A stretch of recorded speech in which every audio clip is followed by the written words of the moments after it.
পুলিশের যে ট্রেনিং এটা আমরা অগাস্ট মাস থেকে শুরু করব। ট্রেনিংটা তো ধরো এক ব্যাচ যাবে, আরেক ব্যাচ আসবে, এক ব্যাচ যাবে, আরেক ব্যাচ আসছে ইলেকশনের আগ পর্যন্ত।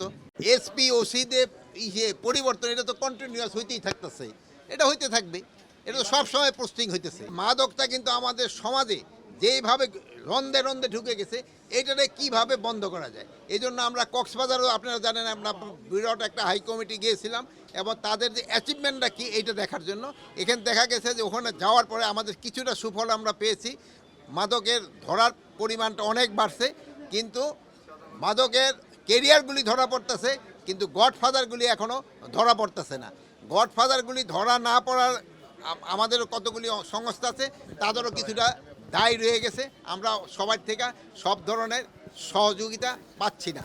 কাদের থেকে সহযোগিতা পাচ্ছি না এইগুলি আমি আপাতত বলতে চাচ্ছি না, বাট অনেক আছে যাদের থেকে আমরা সহযোগিতা পাচ্ছি। চাঁদাবাজির অবশ্যই যে হচ্ছে, আপনারা তো বড় করে রিপোর্ট দিচ্ছেন না যে গুলশানের কিন্তু চাঁদাবাজকে আমরা ছাড় দেই নেই, গুলশানের চাঁদাবাজকে ধরছি না।